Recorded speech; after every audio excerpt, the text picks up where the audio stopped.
Olá, pessoal, tudo bem? Esse vídeo vai tratar da disciplina de contratos da UEG Morrinhos. Sejam muito bem-vindos, muito bem-vindas ao Direito Civil em tempos de quarentena. E nesse vídeo eu prometi para vocês que a gente ia discutir a aceitação nos contratos, né? Que é aquela fase do contrato em que que a pessoa se manifesta a respeito de uma proposta que foi inicialmente elaborada pelo policitante, né? E aí, nesse caso, aquele ou aquela a quem foi apresentada essa proposta precisa manifestar a sua aceitação ou não, ou fazer adições, enfim, a gente vai tratar disso, tá? Então, o nosso assunto desse vídeo é aceitação e a gente vai terminar com o lugar dos contratos. Você vai reparar que esse vídeo é um tantinho mais curto que os demais, porque a nossa ementa, ela tem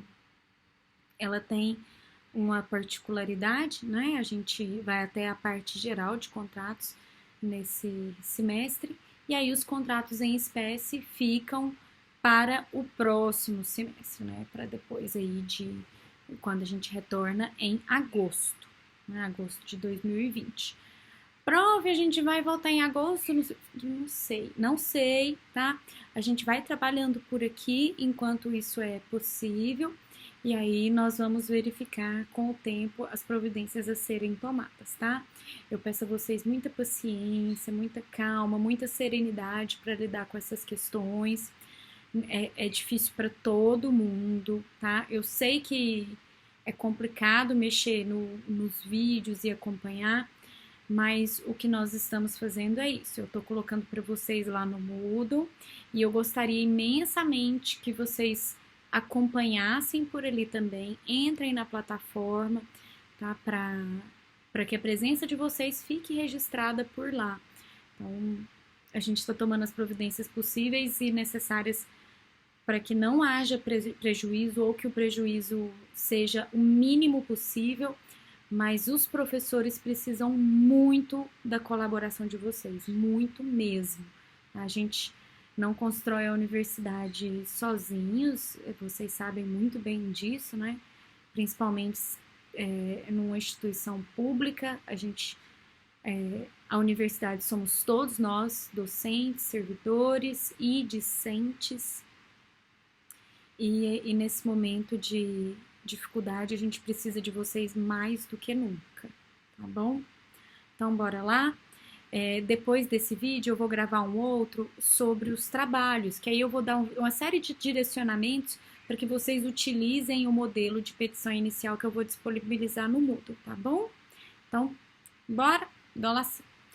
Então, para a gente falar da aceitação, né, que é essa declaração de vontade feita diante de uma proposta, eu preciso te lembrar que a aceitação pode ser expressa, quando a pessoa vai lá e fala assim, eu aceito, e né, ela manifesta de forma inequívoca a aceitação, ou pode também ser tácita, nas hipóteses que nós observamos aí nos artigos 539 e 432.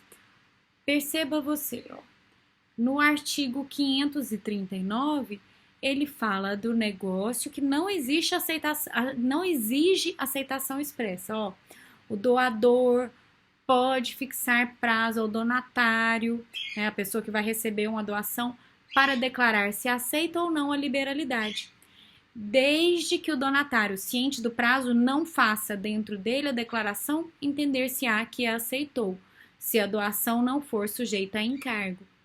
E depois, se o proponente dispensa a aceitação. Então, no 432, se o negócio for daqueles em que não seja costume a aceitação expressa, o proponente a tiver dispensado, reputar-se-á concluído o contrato, não chegando a tempo a recusa. Então, perceba você como funciona. Gente, não sei se vai dar pra ouvir no vídeo, mas o meu passarinho, ele fica ali no quintal e quando ele escuta a gente conversar, ele acha que ele tem que conversar também, viu? Então, supera. Então, olha só, a aceitação tácita pode ser quando no próprio negócio está escrito que se a pessoa não falar nada num determinado tempo, entende-se como aceitação, caso o proponente mesmo tenha dispensado. No 539, você vai ver que se trata de uma doação. O próprio legislador já considerou essa possibilidade. Falou, olha, eu vou te dar um prazo de 30 dias. Se você não falar nada, eu vou entender que você aceitou. Tudo bem?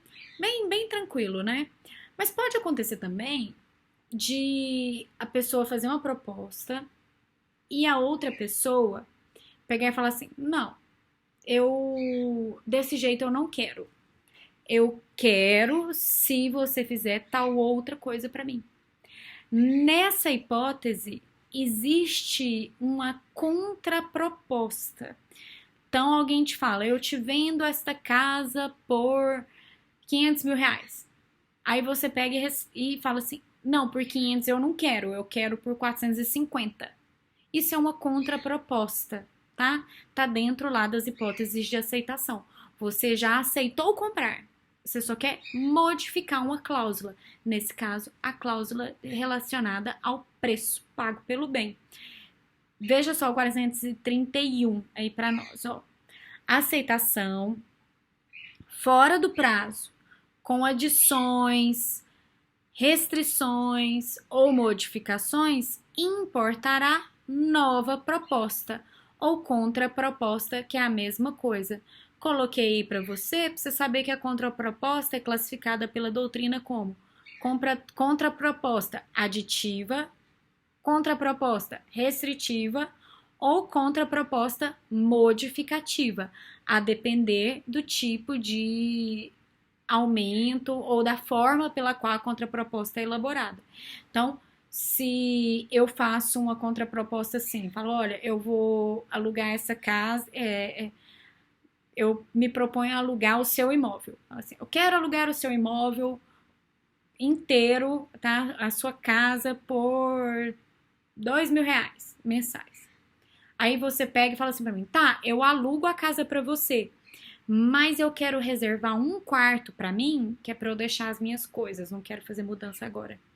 Percebe? Então você restringe o uso do bem, ou você modifica uma situação anterior, uma situação dentro da proposta que foi elaborada, tá? Mas de fato são novas propostas que dependem também da aceitação daquele que era inicialmente o proponente. Tudo bem? Então você modifica a proposta e aí devolve a bola pro proponente para ele ver se ele aceita essa modificação que você fez. Difícil? Bem tranquilo, né? Seguindo aí no 430, ó, se a aceitação por circunstância imprevista chegar tarde, a doutrina te explica, ó, coloquei para você saber, ou seja, chegar depois do prazo dado ao conhecimento do proponente, este, ou seja, o proponente, comunicá-lo-á imediatamente ao aceitante, sob pena de responder por perdas e danos. Então, a pessoa demora a aceitar, ela demorou, né? Tinha um prazo e aí ela demora. E aí, quando ela finalmente chega ao conhecimento daquele que propôs, o aceitante tem que falar: olha, eu recebi a sua aceitação, vai acontecer isso ou aquilo, tá? Tá mantida a proposta? Não tá mantida. Porque depois desse prazo, a proposta perde a validade. Aí, ó, esse artigo precisa ser lido em conjunto com o artigo 428. Você se lembra dele, no primeiro vídeo a gente já falou. Ele coloca assim, ó, deixa de ser obrigatória a proposta, né? Se feita sem prazo, a pessoa presente não foi imediatamente aceita. Se feita sem prazo, tiver decorrido tempo suficiente para chegar à resposta e se feita pessoa ausente, não tiver sido expedida a resposta dentro do prazo dado, ou se chegar juntamente com a retratação do proponente. Então, nessa hipótese, tá, aí do 430, ó, nessa hipótese do 430, o proponente tem que se manifestar depois da aceitação. É por isso que o 430 tá aí, porque o proponente vai lá, faz a proposta. O aceitante aceita. E aí demora, o proponente tem que dar notícia se ele aceitou mesmo ou não.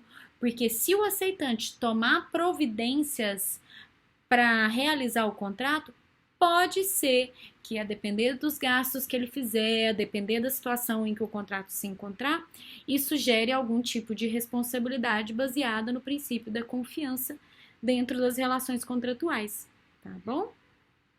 O artigo 433 trata sobre a inexistência da aceitação, né, em caso de ela chegar junto com a retratação, o que tá bem, assim, acho que tá tranquilo. Então, você aceita e aí, nesse mesmo momento, tá lá, ó, se antes da aceitação ou com ela chegar ao proponente a retratação do aceitante.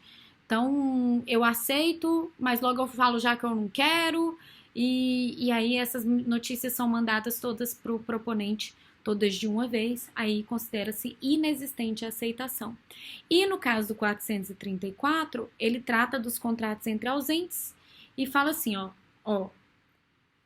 os contratos entre ausentes tornam-se perfeitos desde que a aceitação é expedida, né? Que ela é emitida, enviada, exceto, primeiro, no caso do 433, porque manda a aceitação e junto dela ou antes dela a retratação.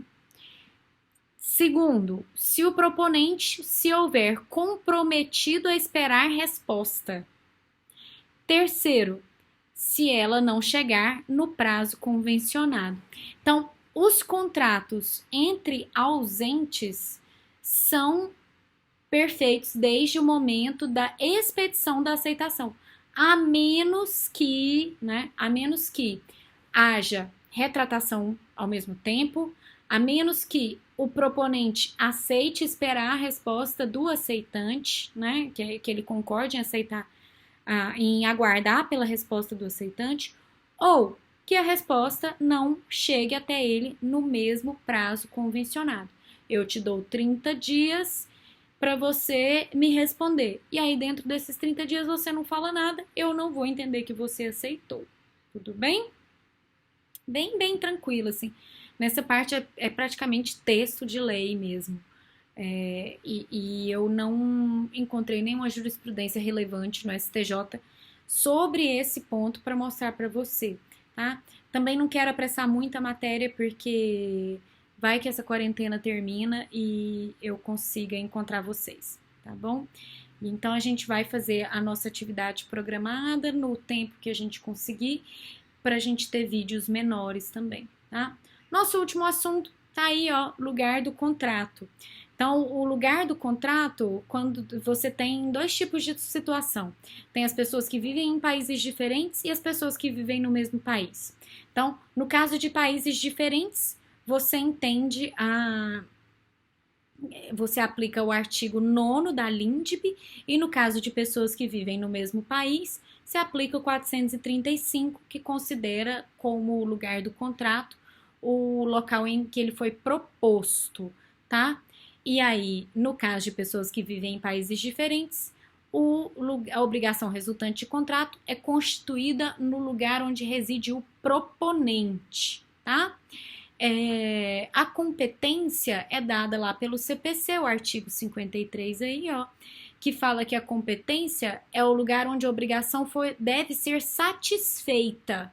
Tá? Então, o lugar onde vai se executar a obrigação, e aí você tem que ver se é uma obrigação portável ou quesível, né? E aí esse lugar é que dá a competência para propositura de ação a respeito daquela obrigação.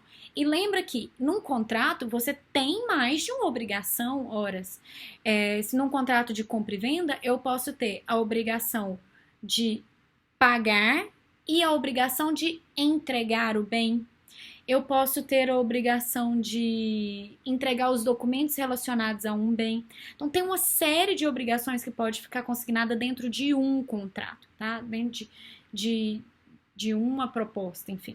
Então, você precisa considerar o que é que está acontecendo naquele problema, daquele caso, daquele cliente, daquela pessoa, para identificar esse tipo de providência, onde é que você vai propor, tá? Inclusive, se for caso de consumidor, também aí você tem uma outra regra. Lembrando que essa regra aí do 435, do 53 do CPC, se aplicam aos contratos que não envolvem relações de consumo. Se for relação de consumo, o consumidor tem uma abertura muito maior para a propositura do feito. Ele pode, por exemplo, numa ação em face de um banco, ele propõe onde ficar melhor para ele, onde o banco tiver filial, sucesso, ele propõe onde ele quiser, tá? Então, há uma abertura maior nessa hipótese. Tudo bem? E você também tem que ver se no contrato não tem disposição em contrário. Que às vezes, lá no contrato, existe a previsão do foro eleito pelas partes a respeito para tratar daquele tipo de problema. Tá bom? Para esse vídeo é só, eu vou gravar outro agora sobre os nossos trabalhos, tá? Assiste, não sofre, não surta, cuide de você. Eu não quero ter nenhuma notícia ruim nessa quarentena, tá bom? Beijo, gente. Até!